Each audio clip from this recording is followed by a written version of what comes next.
shit back then. Yes, so viewers, if you would like to chat with us, we are very happy to have you come and chat with us directly.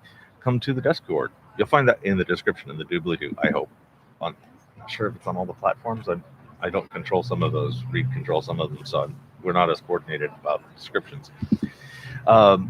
Anyway, you can come to the Street Epistemology Discord. We are currently in the live show voice chat, and we would delight to just chat with you between interlocutors. You can be our stand-in interlocutor. Hi, free water. Street Epistemology? Yeah, Street Epistemology is a conversational technique where we hear you out and don't argue from an alternate position. Well, that's refreshing. Yeah? Would you like to... You don't argue. We don't argue listen, from... in other words. I listen and I ask you questions about your own reasons, what authorities you accept, your own confidence. Oh, that's interesting. So it's a bit of an oddity of your thing, but I'm not trying to push you to an alternate position at all. We're just having a conversation. We're just having a conversation, and I'm not arguing. It's what do you call it? Socrates-like. Yes. We have Socratic dialogue is the beginning of it, but I like to think of it as Socratic dialogue with a lot less hemlock. So what do you want to talk about? Anything you like. You can choose anything you believe. Anything that I believe, obviously. Yep. Okay. And we've wiped those with alcohol wipes, so hopefully they're nice and clean for your ears. Thank you. Is it okay for you to put on the headset? I'm not tech suave, but it should go. Voila. Yep. We are live streaming. Are you okay with being recorded and recorded? I am so not camera. I'm not photogenic. Let's just put it that way. Are you okay with us? I need consent. Of course yes, I'm okay. You. I sat. Yes, thank you. So what is your name, or what can I call you? Janice. Janice. All right, Janice. Let's see. Do I have the face-to-face option? Let's see if that's working. Hi, Janice. What do you think is a true thing about the world? True thing about the world, but I think there are facts about the world that you and I can agree to. Yes. And most rational people will agree to. Okay. So what do I accept? That the sun will rise tomorrow morning? Yes. I accept that there's a supreme being. Okay. I accept that we all are imperfect people. Okay. So I have three claims. I have the sun will rise, the supreme being exists, and that people are imperfect. Imperfect. That we have flaws.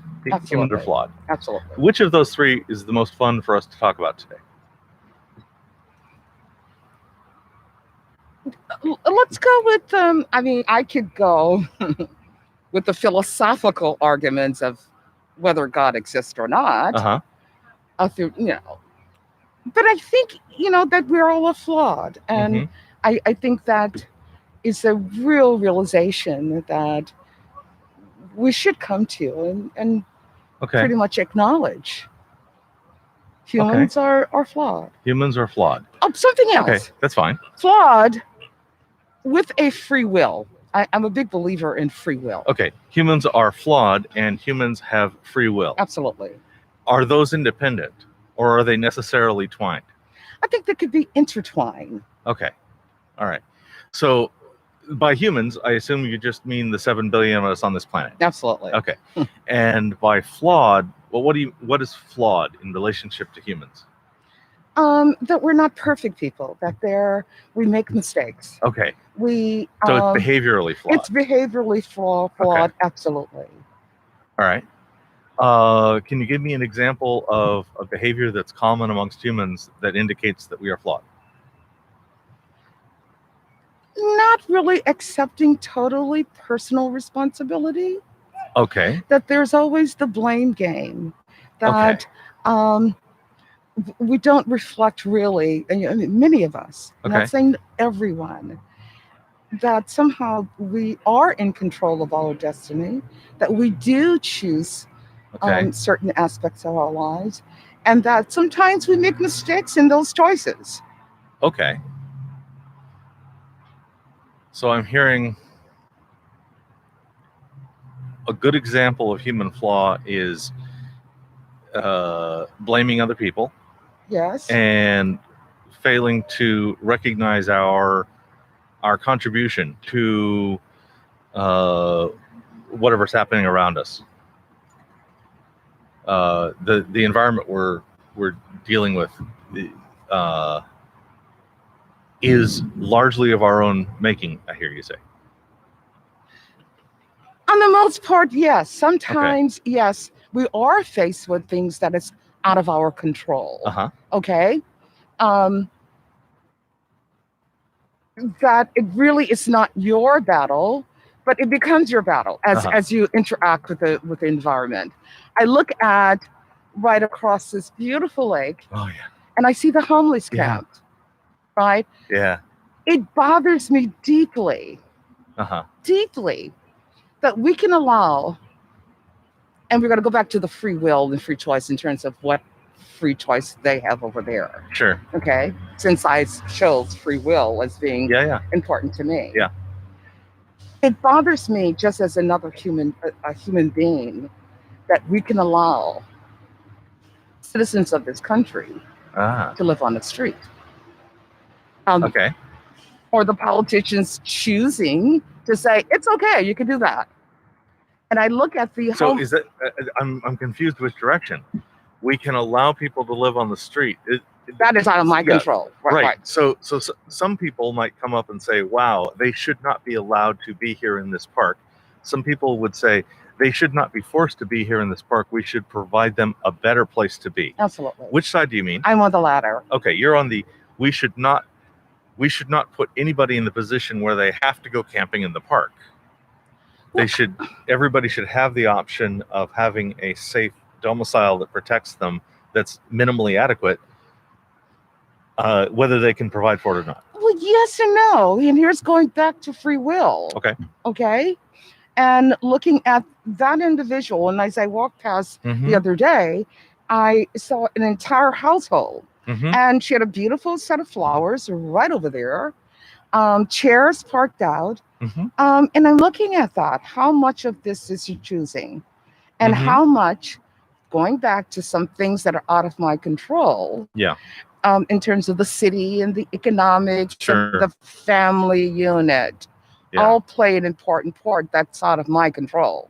But I'm still asking how much control, how much they're choosing to be there. Okay. Yeah. Well, like, what other choices do you expect they could choose to be there? They could choose to make changes in their life so where they're not forced to be there. Absolutely. Okay. And some of it going back things that factors are out of control.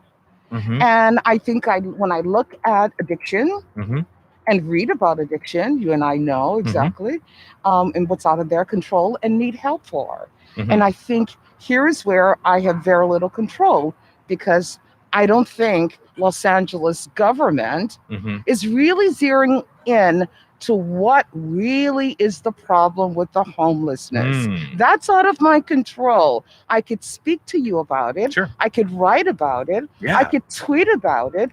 But how much of that is really going to get to Mayor Garcetti, which I call him now Garcettivilles, just like we used to have Hoovervilles. You call these Garcettivilles. Okay.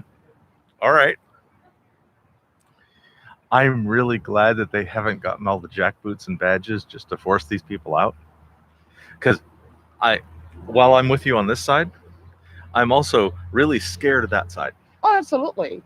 And I've seen that side happen and take the homeless thing out of my sight. And now I can't tell whether there's a problem. I can't tell whether they solved it by doing them good or doing them evil. You know what I'm saying? Absolutely. Yeah. And I see both ends of it. Right, doing them evil. And I don't think to allow American citizens to really to live in their own feces. I go downtown on 7th and St. Pedro. And it's just frightening. It is. It It's is nuts over there. sad. And yet we'll have the ACLU going to court and suing anyone who tried to remove them. We have the laws already on the books. This Nice. should not happen. Okay.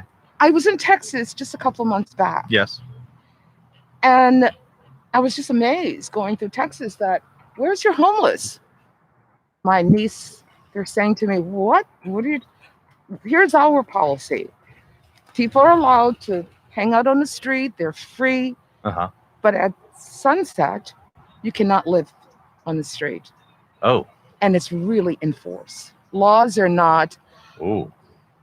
If laws are not enforced, they're meaningless. Yeah. We have in Los Angeles right now on the books that this should not happen. This is illegal. This is illegal. Okay. But things I can control is the enforcement. Right. So if you got the chance to vote to change that law, would you vote to change? Would you choose to change it?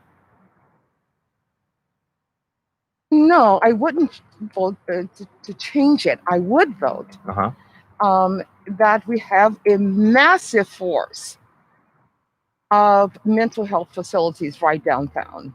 Oh, okay. And that we have a massive force, okay? Where the county jail is empty now. Oh, that you set that up, and you that's good news. And sit every day. Yeah. Mental health workers, every day they're out here canvassing, and you and I know what's going on. It's the problem is it's solvable. Not all of them do. I'm pointing at the cameras. No. Not all of them know what the problem is. Please tell me. My main problem with the understanding of the homeless, because I have a brother who's homeless, and he has family members. Yeah. And we do everything we can. He's in Dallas. Okay. And he moves from Dallas to Oklahoma. When he can't sleep at night, he'll just go to Oklahoma. Okay. He has family members. We all have our doors. I'm a family of 9 brothers and sisters. We worry deeply for him. Yeah. We know that there's an addiction, drug, and alcohol issues with him. We have tried to rescue him from every city, every state. Every city. We worry daily about him. But I know my brother's issues are. Yeah. And they're absolutely addiction and mental health. And that's why I've lived it. I have friends, and not only that, and family members, but I got to go. Thank you. Thank you very much for this conversation. I really enjoyed it. I'd like to offer you one of those squeezy puzzle pieces. It's an obvious bribe to get you to come back for more conversations. Here? Yeah, you can have one of the 3. Oh, cool. You can choose any one. Great. Thank you. Thank you. Next time I would love to. I'm a philosophy student. Excellent. Get more into the We love philosophy. Oh, yeah. I have some Yeah. in the car. You can use that. It's there for your happy usefulness. Should I put this back to where it belongs? I'll get it. I don't know if it made any sense to you. It did. I was not at all confused. What did you gather? I find your position useful, and it's difficult to test. The next step in my process would be, so how would you test this thing? But the thing you're saying is an opinion about how we should treat people. That's right. So it's not the kind of thing that is subject to an external test. Yeah. Which is fine. Not always do I get to go all the way down my flow chart. Will never go away. That's right. My humanity for right. will never go away. But I still think that as a society, we should not allow this for a human being to live like this. Yeah. This is, America, this is our country. Yeah. In this case, my flow chart went down to understanding the values that you had. Yeah. Oh, really? And hearing that out. And that was the goal. We did it. Thank you. Did she want her piece? Well, thank you so much. Yes, she got one. Oh, did she didn't get one? She didn't take it? Okay. She left it. If she comes back for it, we'll give her one. Yeah, yep. There's a potential to test it. Oh, thank you. Thank you on this.